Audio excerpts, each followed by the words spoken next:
These are the return paths we have defined, isn't it?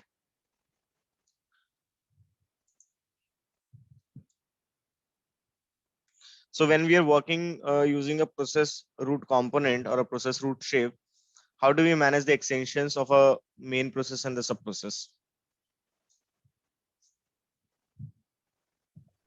Individually. We manage them individually because these are not dependent on each other. Tightly These are coupled, kind of yeah. completely independent, right? And when we use a process called shape, then we manage it via main process itself, Process. right? So when we are using a process called shape, do we need to deploy the process individually? Yes, No, all the three should no, be no, process no. route we When have we to do together. My in question process is, call shape, my question yeah, in is for process process call called shape, shape, we need the main process and the sub process to be deployed individually for the process call shape? No, no. No, right? Only We, main process if we deploy, it is over. yes. If we deploy the main process, the deployment of the sub process is by default taken care, right? Whereas when you're working using a process root component, then you have to do it individually, right? All right. So I think we are good so far. We'll take a step ahead, right? So we have been talking about the different shapes, right? So if you go back now to the logic category, have we covered branch shape? Yes. Root, yes. Cleanse, yes. Decision, yes. Exception shape, no. Stop shape, yes. Return document shape, yes. Flow control, no. Business rules, yes. Try catch, more or less, yes. So how many shapes have we not covered so far in logic? Only two, right? Yes. And if we go to the execute category, do you know what does map shape do? Yes. Do you know what does set property shape do? Yes. Message shape, yes. Notify, yes. Program command, yes. Process call, yes. Process route, yes. Data process, yes. So which one is left? Only find changes, right? So what point I'm trying to say is, like, we have covered majority of the shapes, right? So you can do a lot of things with these shapes if you use them properly, right? Especially one shape which is very, very important and people don't realize the importance is cache. Okay. At the cache component is very, very important component when you're working on real-time projects. That will play an immense role while you want to establish a relationship between the two different data sets, and when you want to map the data from two different data sets into a single data set, right? So please look into that. We'll continue from here, and today I want to first of all talk about integration with uh, AWS S3. Okay, important integration. These days you will find a lot of uh, use cases where the integration with AWS S3 is done, right? So important to know. Anybody has idea what does S3 mean? Okay, so anybody know what is AWS? What does AWS stand for? Amazon Web Service. Yes, very nice. It stands for Amazon Web Service. So AWS, right, offers lot of different services on the cloud, right? Lot of services on the cloud, and one of the services is S3. There are so many other services like SNS, SQS, and apart from this also there are a lot of services. So S3 stands for simple storage services. Okay, so whenever we are working with different organizations, right, they need some kind of mechanism where they can store the bulk data, the documents, or maybe the invoices. Okay, a- I mean, we some kind of a place where they can have all their documents stored. Okay, kind of a document management system where they can completely store and manage their documents, right? So now there are different offerings in the market around that. Okay, so some people use S3, some people use Box, right? Some people use Google Drive, right? Some people use SharePoint. Okay, SharePoint definitely has more features than only storing the data, right?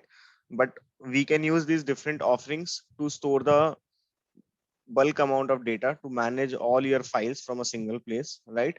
So many of the organizations use S3, which is called as a simple storage service, to store the data, right? So it's pretty simple. There is nothing tough, right? So all of us have been using Google Drive, right? Yes, all of us have been using the Google Drive. So in Google Drive, typically what we create is we create a folder, right? And within folder, we'll store uh, we'll store some different files, right? We can have subfolders, we can have files, and all that kind of stuff, right? So now what happens over here is in S3, understand this important to in S3, the information is stored, the information is stored in different buckets. Okay, so whenever you're working on S3, so S3 is an offering by AWS, right, to store the data. Now this data will be not directly stored in S3, but first of all, some buckets will be created. Okay, what will be created? Buckets, right? So these buckets may have different set of permissions, right?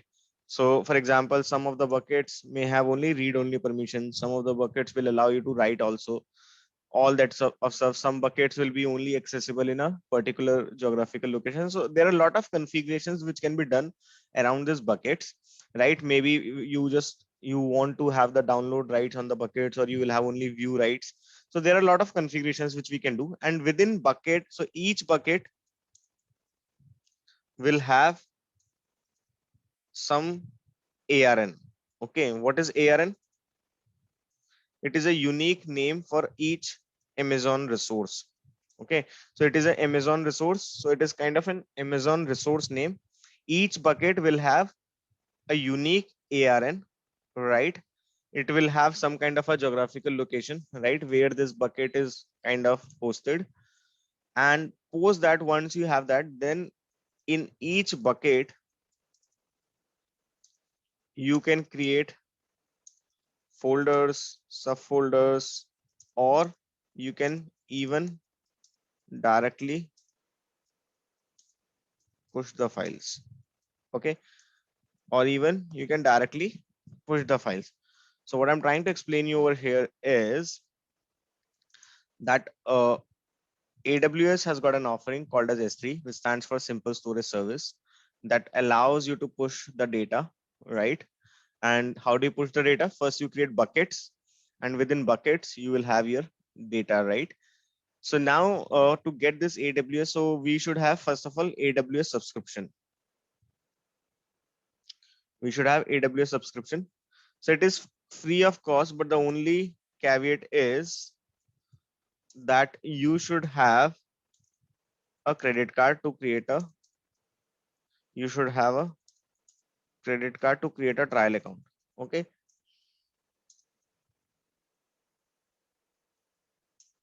So now let's say I want to create a trial account. I will go here. I'll write AWS portal login. Okay, so there is something called as AWS management console. Okay, for example, you do not have an account, you can write here and you can say create a free account.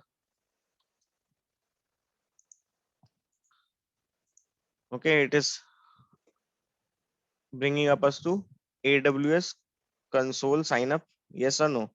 So we'll add that link over here so that it is easy for you guys.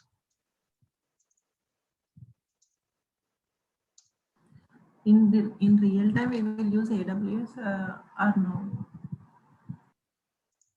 What is your question? I didn't get it.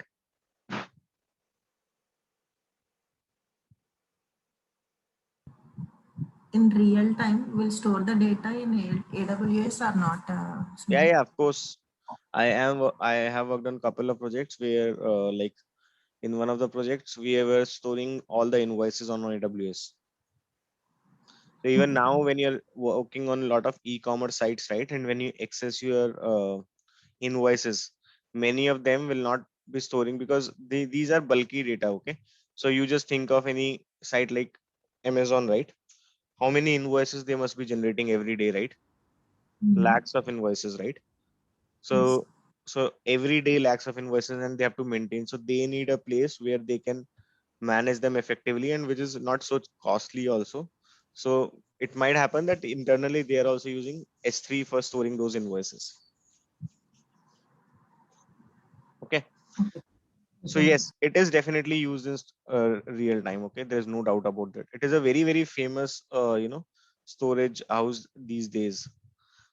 Okay, so here you can create your account. Okay, so my account. Let me try with this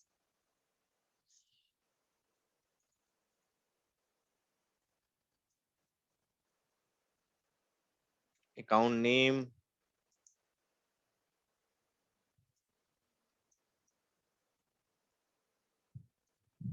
So this is step 1 of 5. It will take me to the next. So I'll have to give my details and you can try it out. You can create a personal account and you can create next. And then it will ask you the credit card details also. Okay. So you might need to give your credit card details to create an account for yourself. Right. Please do not share those account details with anyone. Right. Because if somebody subscribes the wrong services and all, you might be charged for it. Okay. So be a little bit careful, but this S3 and all are free. Okay, so do not try any bulky operations, but yeah, you can like try many operations, they will not charge you. So now what I'll do is I'll get into my account. Okay, so how do I get into my account? I'll just click over here, AWS Management Console. I think this is already, yeah, this is routing me to that one. So I already have one account created for me. Okay, so I think all of us will have to create our own accounts. This cannot be shared across. So we have something called as a root user, and for me, the root user is this. Okay, don't try to use my account, guys. Okay, so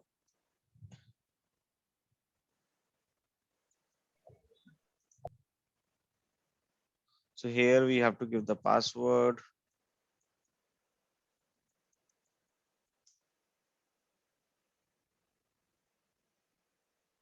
Okay, so I log in into my account, right? So this is AWS Management Console. So from here, you can manage all the different services which AWS offers. I'm not sure if you have seen this in past. So if you have seen it, fantastic. If you have not seen, let's look into this now.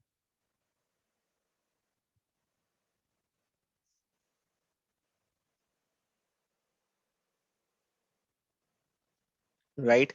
So here there is a section called as AWS services. Within this section, you can see there are a lot of services, right? So there are services related to the computation. There are container-based services, services for management and governance, services for security. Do you see services for storage also?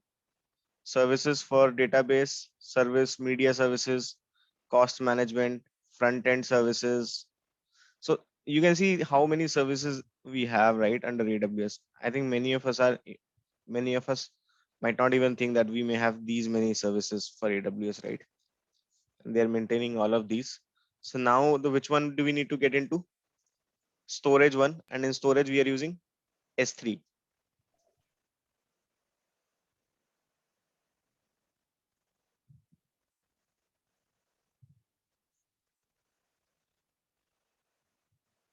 What does S3 stand for? Simple storage service.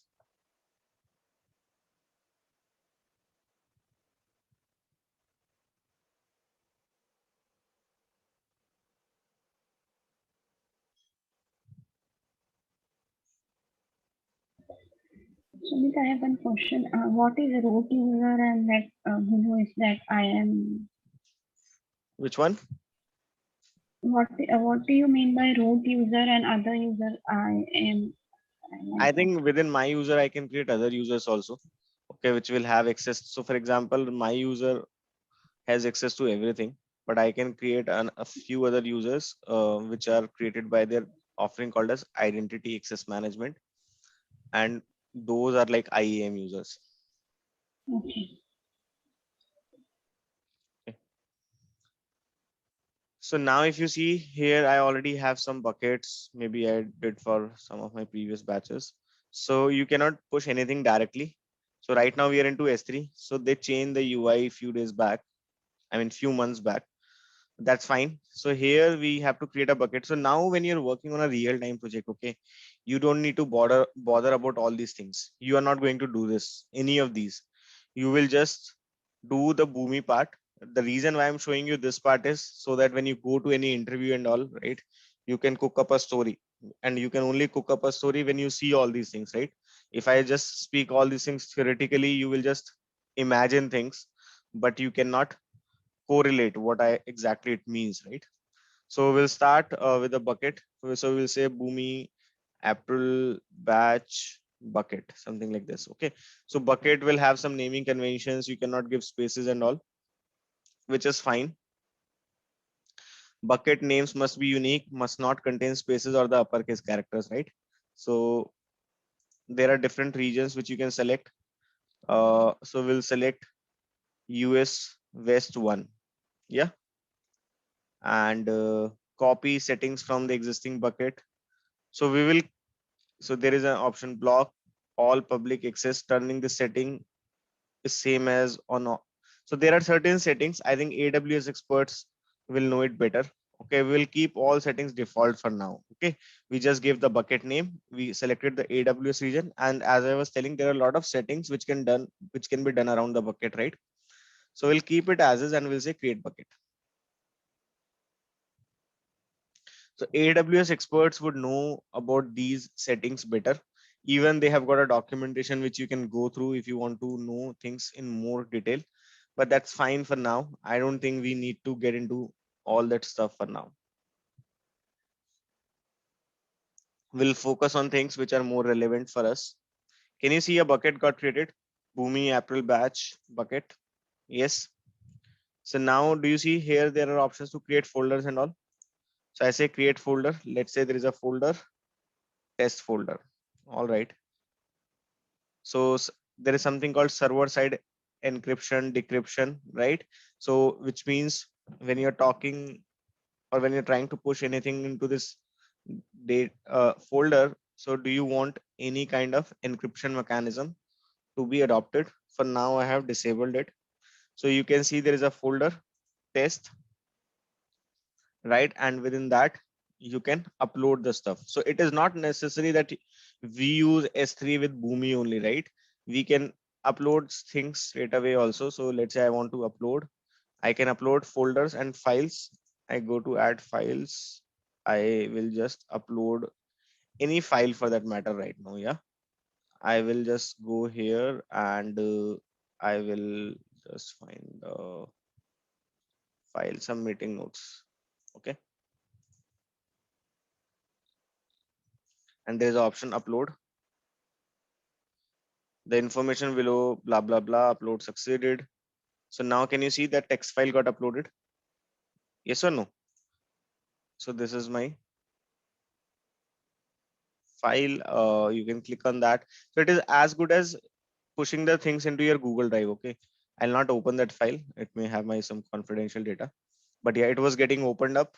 So the point I'm trying to convey over here is that it is pretty simple to use. Pretty much it works the same way as your Google Drive works, right? Not exactly same, but yeah, more or less same. So here is your file. Let's say I want to go and delete it. I can. Deleting the specified objects cannot be undone. I think I'm fine with that. Uh, I don't know why don't I get the option to delete.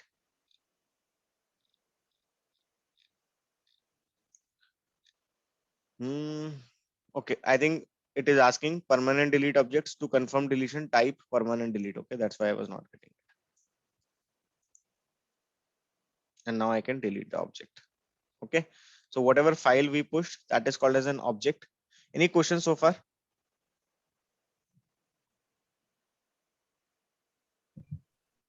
So this, you told that we can give permissions to bucket. So how can we? That is not my thing. I mean, that for that you Okay. have to subscribe for AWS course for someone. Okay. Okay. Okay. Hmm. Even I, so this all you won't even need to touch. Okay. So people will create a bucket for you. They will give you the bucket name and some kind of credentials which will help you to connect with that bucket. That's all. Okay. These all details you will not even get to see. Okay. So there, so whenever you want to connect to these buckets to see whether your data got uploaded or not, typically they will not give you the access to this management console. You will have to use something called as S3 browser. Okay. So there are some tools with there are some S3 browsers in the market. You can use those S3 browsers to check the different files in different buckets. Okay, it is not necessary that they will give you the access to this AWS management console. This is one way where you can use your Google Chrome browser or any other web-based browser to check your files and all. But then there is another browser which is called as S3 browser, and using that S3 browser you can navigate and check the different files. Okay, in majority of the projects you will be provided with that only. Okay, so now the question is, like in my some of the previous videos I showed an example where we were reading an attachment from the Salesforce and we were pushing it to the uh, S3 and whatever is the attachment URL. So whenever we push any file into S3, each file will have some unique URL. Okay, and that unique URL will be used to access it at a later stage. So what happens is, like in real time, I'm just telling a real time use case. Uh, Attachments can be stored in Salesforce also. Okay, uh, but then storing the attachments in the Salesforce is an expensive affair to have. It costs the companies too much to store the data or to store the attachments in Salesforce. They charge much more than S3. So many of the companies, what do they do is they initially get their attachment in Salesforce, right? So for example, I have a sales team. Okay, so they want to attach some attachments to Salesforce. They will allow it because some amount of storage will come free in Salesforce, and after that you are charged for that. Once that attachment is there, maybe some integration will run that will read that attachment from the Salesforce, that will push that attachment to S3, and the S3 URL is returned back to the Salesforce and it is updated over there. And whenever some salesperson or any user wants to access that attachment, they will click on that URL, which will internally get routed to the S3, and from there they can access those attachments. Yeah. So that's how it's gonna work. So we will see how to just do the integration with S3. So what we'll do is we'll create a new folder. We are working on which one? This one, right? So we'll create a new folder over here, AWS.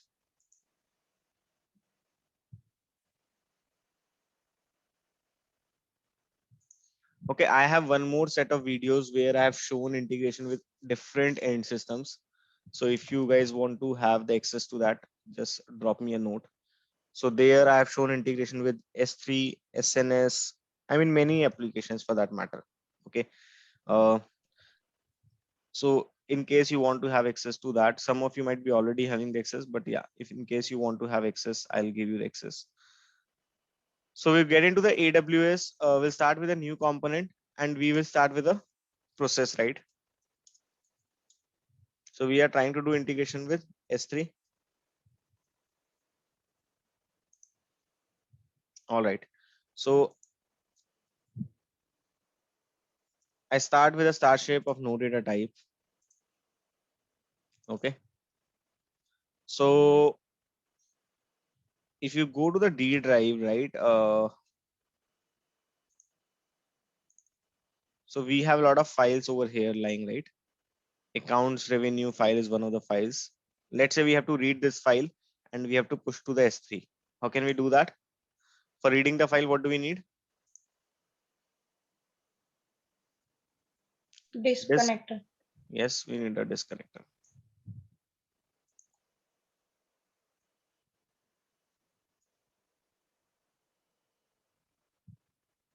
We need a disconnector. Get, we have to reuse the connection.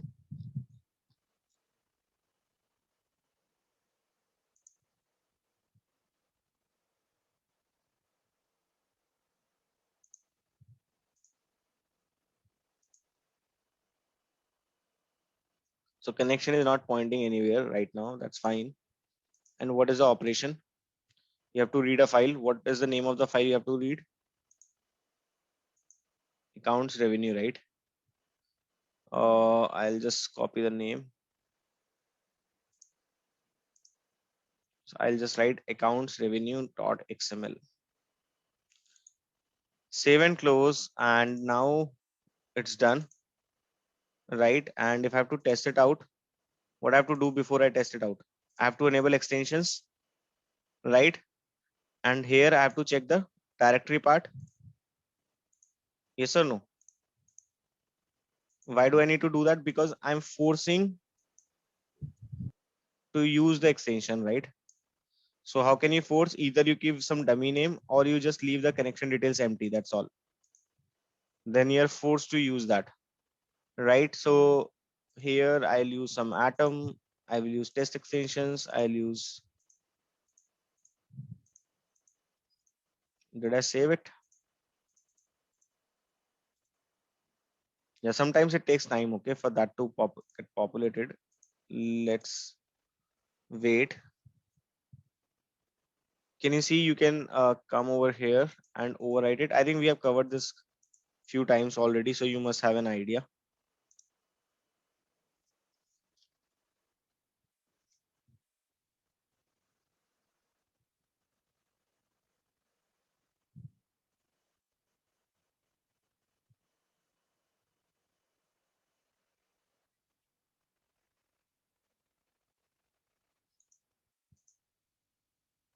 Okay, so we are able to read the file.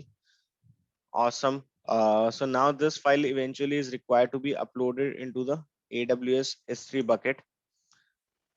All right. So how do we do that, guys?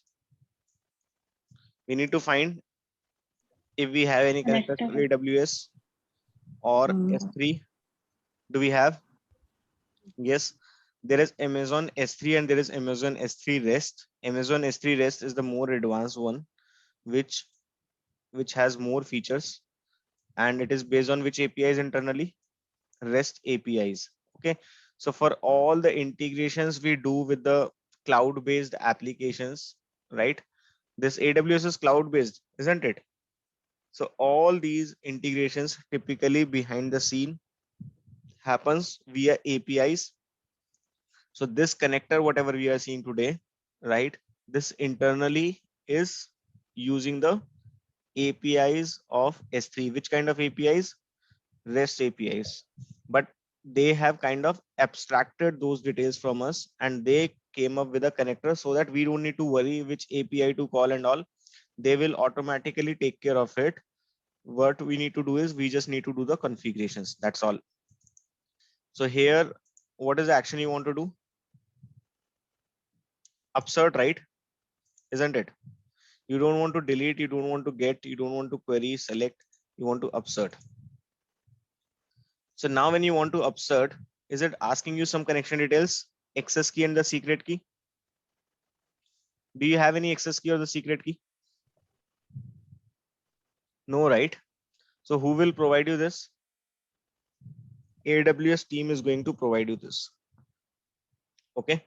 AWS team is going to provide you this. If at all you are creating your own subscription, how do you get this? You go to this one here. There will be something like my security credentials.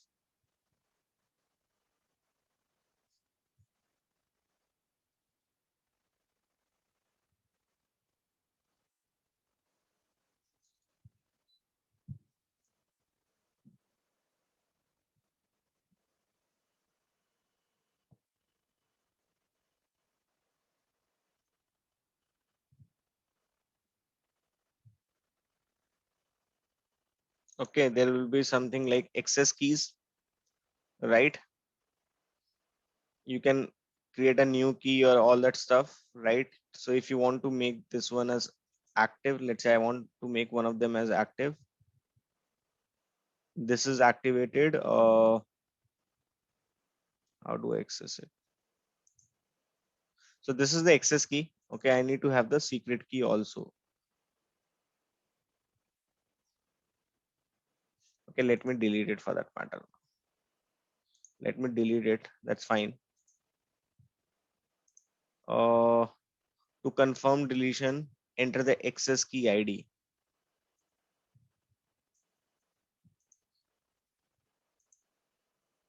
Okay, because at a time I think I can create only two, so I can create a new access key now. Okay, so here I have my access key. Yes, which I can directly straight away go and enter over here, and I have my secret key also. Yeah, I'll just download the key file for later use. Okay, there you will have your secret. Apply, save. I will test the connection. So what I'm trying to do is I'm trying to use an access key and a secret key, and I'm just trying to check with that access key and the secret key, can I establish the connectivity with AWS? If yes, then I will go and configure the operation to basically upload some file to S3 bucket. All right, the connection is successful. That means this access key and the secret key is working fine.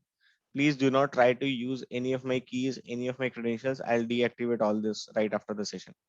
So connection part is done. Now next thing is operation. Okay. So if you see the connector action is absurd, then there is error behavior, return application responses. Do you want to tag your documents? This is the size, and this is about the encryption. Okay, so this encryption was not there in the previous connector. This has been recently added in the new connector, encryption and encryption key, but we did not enable any kind of encryption. Then this region capability to detect the region automatically also came now. Earlier you had to manually select it. So what you have to do is just you have to start hitting on import. That's all. So you have to select a connection. Yes, this is the connection which you configured, and you can just hit next straight away.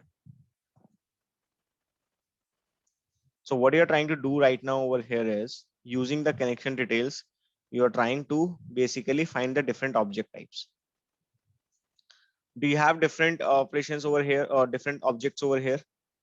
Can you find the bucket which you created? Yes. Yes. But let's say this bucket might change from one environment to another.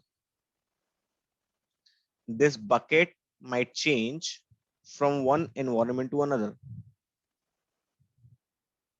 So in that case, so let's say right now I'm working on the dev environment, then the name is boomi April batch bucket. But when I move to my higher environments, the bucket name might change.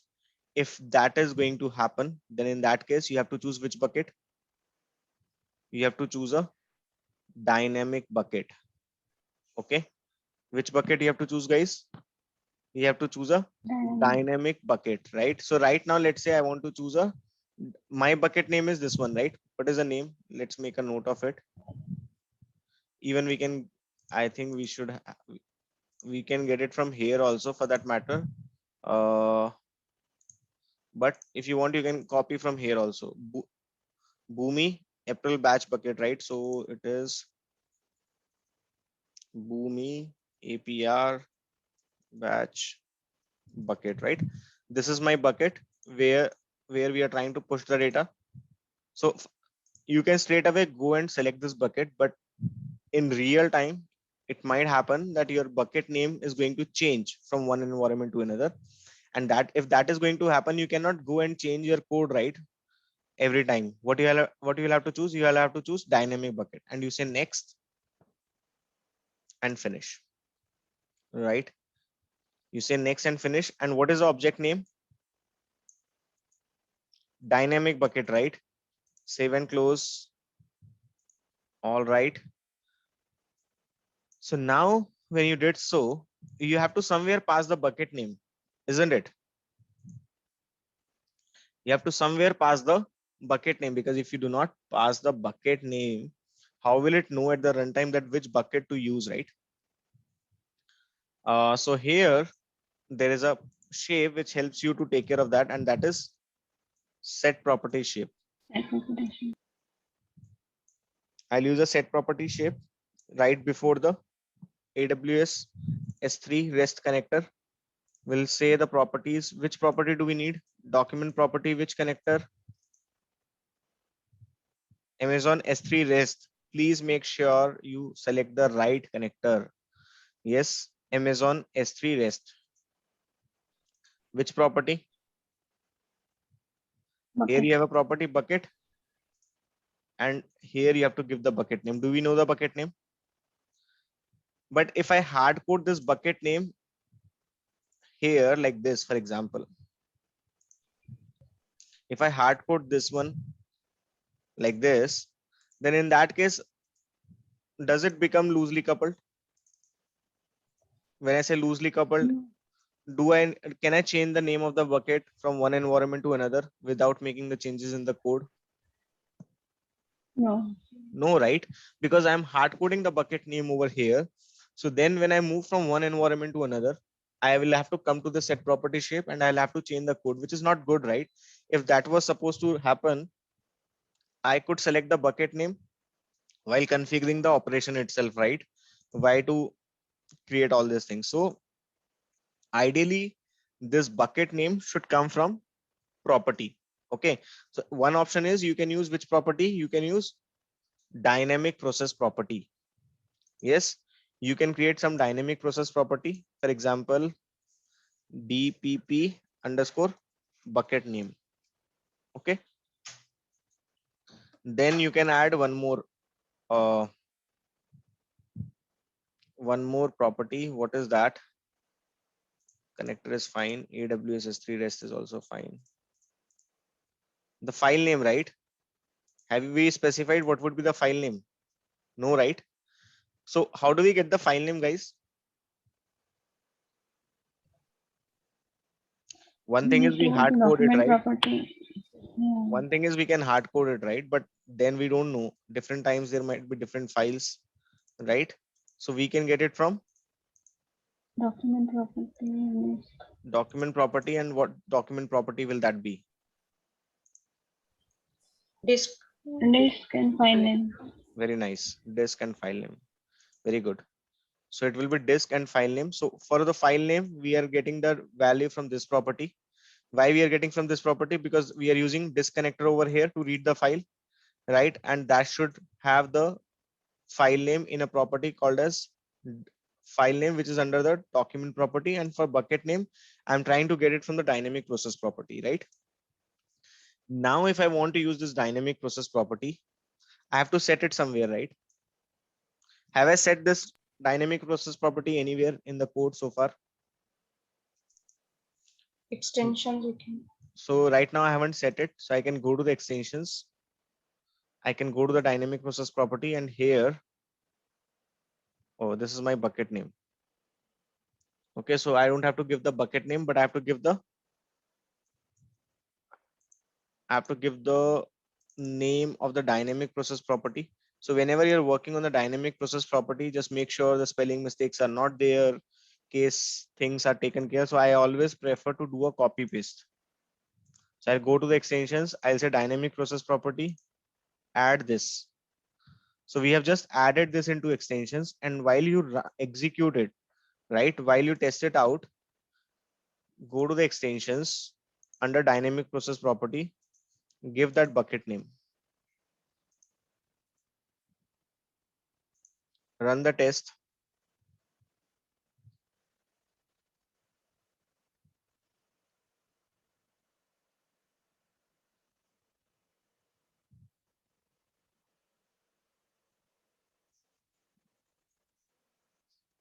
So this REST connector, Amazon S3 REST connector, is internally calling the REST APIs exposed by AWS S3 to push this file into a bucket.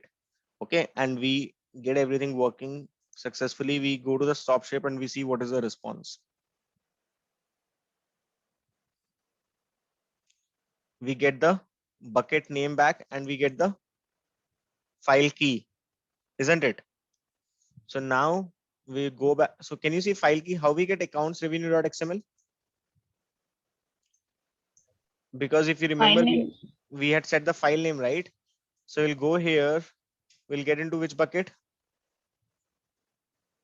This is the bucket, right, which we are using. You just refresh.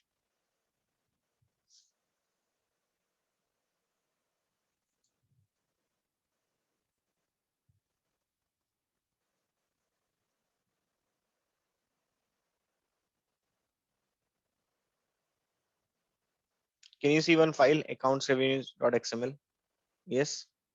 So that means your integration with S3 bucket is working absolutely fine. Yes or no? And as I was telling you, there is an object URL, right? For each object, there is a URL.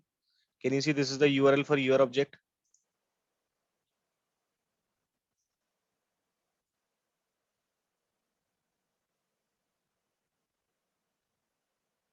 So this URL will help to you to access this specific object. Right now, what it is saying, access denied, because there are some settings which are stopping you from accessing it. And the reason why it is not accessible like this, because when I created this bucket, I had stopped that public access. Okay. So that's why you cannot access it directly with the URL, but then that you can enable it. So AWS team will take care of that. So you can set different configurations. For example, this URL should be accessible to all the users of your company, or let's say this URL should be accessible on in only in the particular geographical location, or it should be accessible to all. So those all things can be managed by them, right? This is pretty simple, right? I mean, we went to the set property shape, we use bucket name, we use this. Now this bucket name, right? It can be easily changed from environment to environment, right? Because we kind of made it configurable. This could also be made configurable. Instead of using dynamic process property, right? We could also use a process property. So far we have not used the process property. Okay, we have always used dynamic process property only. Okay, there is another important concept called as process property. The first and the foremost difference between process property and dynamic process property is process property is a component. Process property is a component. So now what I'm trying to say is I could store this bucket values or the bucket names in a process property also. So let's say I create a process property with the name. Okay, so let's say this property is S3 bucket. Okay, now in this S3 bucket, I can define n number of properties. So within a single process property component, can you define multiple key value pairs? Answer is yes. So let's say this is one. I can have the data types. So let's say the data type is string. I can have the value. Okay, let's say my value is this one. Similarly, you can, for example, let's say you want to store the file name also from here, right? Or maybe the folder name for that matter, right? So what is my folder name here? Let's say if I want to push the file to a specific folder, did we have any folder over here? We created one folder, right? Which one was that? Test. Test folder, right? So let's say this is my bucket name, or else I can give the more better name, let's say S3 bucket, and I can give some default values. Yeah, I can also select what are the allowed values we have. Allowed values will come into the picture when you are trying to set the value of the process, to set the value of the process property. Let's say here I can have S3 folder name. Let me delete this. So the point I'm trying to say is that there is another mechanism to store process level properties, and that is using a process property component. Now, process property, first of all, is a component, whereas dynamic process property is not a component. Since process property is a component, this component can be reused across n number of processes. Yes or no? Let's say if I need S3 details in 10 different processes, right? So instead of dynamic process property, which one should I use? I should use process property because this single process property can be accessible in 10 different processes, but dynamic process property is restricted to the specific process only. Are you guys understanding this? The dynamic process property which I created just some time back, even that was fine, but the only downside of that was that was accessible only in this process, right? But let's say I have a scenario wherein I will need to access this S3 bucket multiple times, right? Or I have 10 different processes. So in each process, I will have to create a S3 bucket related property. Instead of doing that, create a process property because it is accessible across n number of processes, right? So this is another difference. PP is accessible across n number of processes. Why it is accessible across n number of processes? Because it is a component, right? It is a component. Another important note is PP supports different data types, whereas DPP stores everything as string, right? PP allows us to store multiple key value pairs, isn't it? Whereas with DPP, we can store only one key value pair, right? Isn't it? If we want to store more, we need more DPPs, isn't it? PP allows us to set the possible values a PP can have, whereas we don't have any such configurations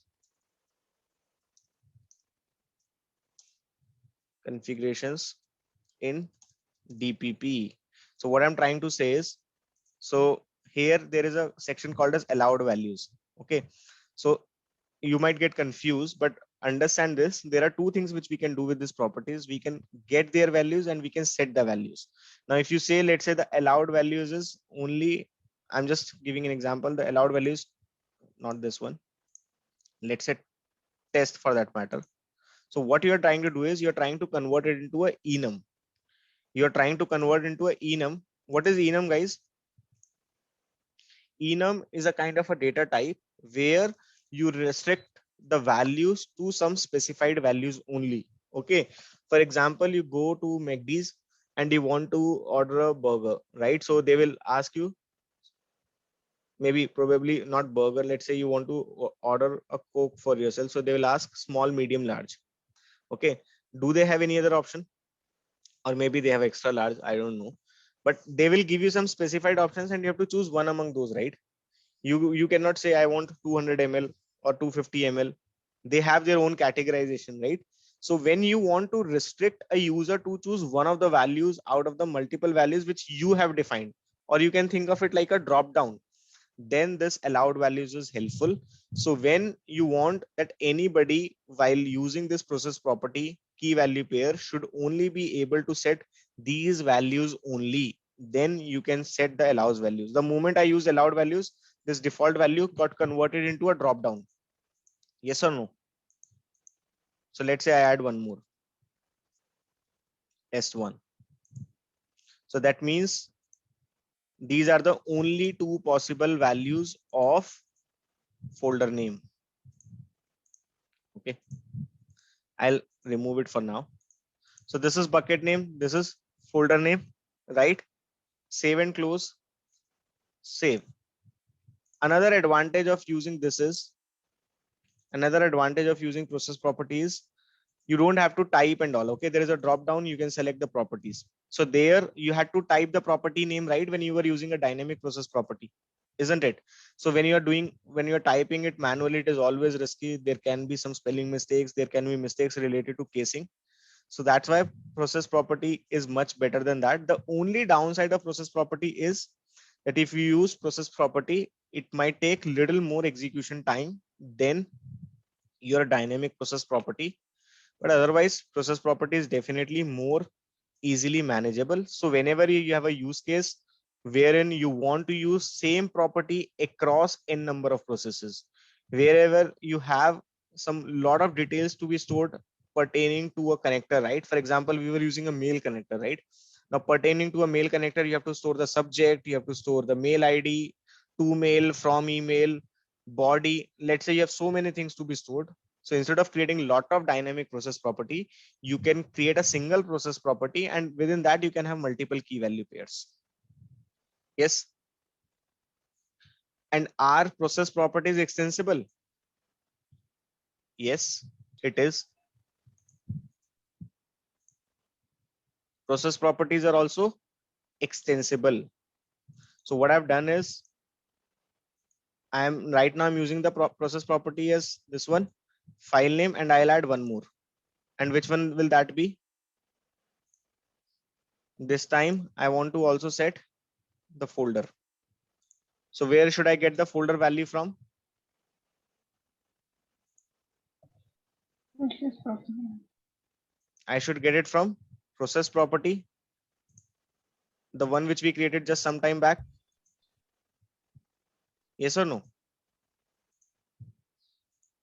Now, if you go to the extensions, process properties, you have kind of extended both the bucket name and the folder name, right? So this is your property.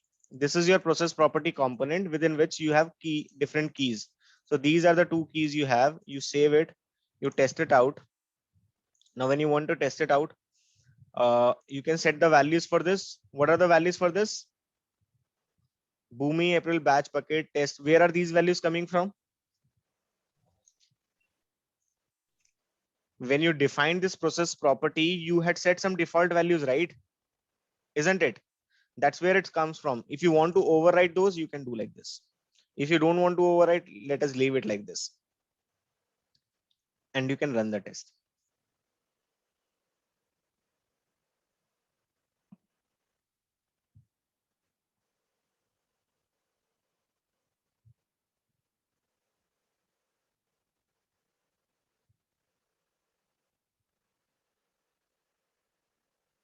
So this time we have given the bucket name. We have given the folder name also. We see what is returned back from the S3 connector. So can you see in the file key, we have the folder name also prepended? Yes or no? So now we go back here.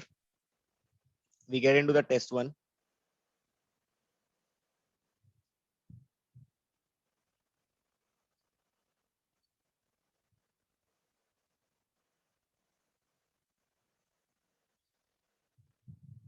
And here we'll see the file. Yes. So that means we have been able to upload the file. We have been able to use the process property. Now, another important thing, let's say I want to create a package out of this. I created a package. I'll close it. I'll straight away come to the packaged components. Okay, I'm showing this step a little faster because we have already seen it yesterday multiple times. We'll say packaged component details, included components. Okay, included components. So do you see a component called as process property here? We have S3 bucket, operation, connection, disk, Amazon S3 absurd response, and this is your process. Do you see a process property component over here? Included. It is there or not? Yes, it is there. S3 It is bucket. there, right? And there is a version also. So the point I'm trying to say is that process property component is not deployed individually. A version of it will be used with the deployment. Yesterday we saw another component, right, which can be deployed individually. Which one is that? Process route. Process route. Okay, so do not get confused. Process route can be deployed individually, but process property component cannot be deployed individually. So whatever was the latest version, that will be taken along with the deployment. So now let's say you make some changes in the process property and you want those latest changes to be affected in your code or to be visible in your code. So we'll have to do a redeployment, right? Yes or no? You'll have to do, because it is taking a snapshot of a specific version and it is kind of creating a package out of that. So whenever you're confused, see the package, see what all is included in that, and that will give you a clarity whether I will need a redeployment or not.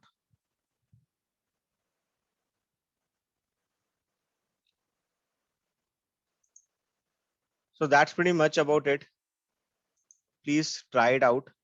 Okay, things which look so simple while I am doing it may not be so simple when you do it, because I've been doing it for a while.